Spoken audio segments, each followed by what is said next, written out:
Hi hello నమస్తే welcome to RR fashions. ఈ శారీస్ అన్నీ ఏంటి అనుకుంటున్నారా? ఈరోజు ప్యాకింగ్స్ ఇవన్నీ ఈరోజు డిస్పాచ్ అవుతున్నాయండి. ప్యాకింగ్ కంప్లీట్ అయిపోతుంది ఆల్మోస్ట్. ఈ శారీస్ ఎస్టర్డే పెట్టినాను కదా. ఈ శారీ అయితే purple with lemon yellow combination sari అండి. చాలా మంచి రెస్పాన్స్ వచ్చింది. ఈ శారీకి ఆల్మోస్ట్ 20 శారీ ఆర్డర్ వచ్చిందండి. చాలా బాగున్నాయి శారీస్ అయితే. ఒక్కొక్కరు అయితే 2-3 బుక్ చేసుకున్నారు.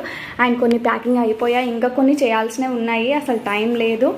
అండ్ ఈ శారీ వచ్చేసి మనకి జిమ్మిచూ శారీ అండి, 899 రూపీస్. అండ్ ఇది వచ్చేసి రోజ్ గోల్డ్ శారీ, 890 రూపీస్. ఇది వచ్చేసి మనకి plain khadi with Kalamkari blouse. చాలా లాంగ్ పెట్టాను ఈ శారీ అయితే. ఇదొకటి. అది వచ్చేసి ముగ్ధ సిల్క్ శారీ. ఈ శారీస్ వచ్చేసి మనకి ఒకే కస్టమర్ బుక్ చేసుకున్నారండి. శిల్పకళ శారీస్ నేను పెట్టాను కదా, ప్రగతి అనే కస్టమర్ 4 శారీస్ వల్ల కజిన్ సిస్టర్స్కి 4 శారీస్ అయితే బుక్ చేసుకున్నారు. అండ్ ఇది వచ్చేసి కళ్యాణి కాటన్ శారీ అండి.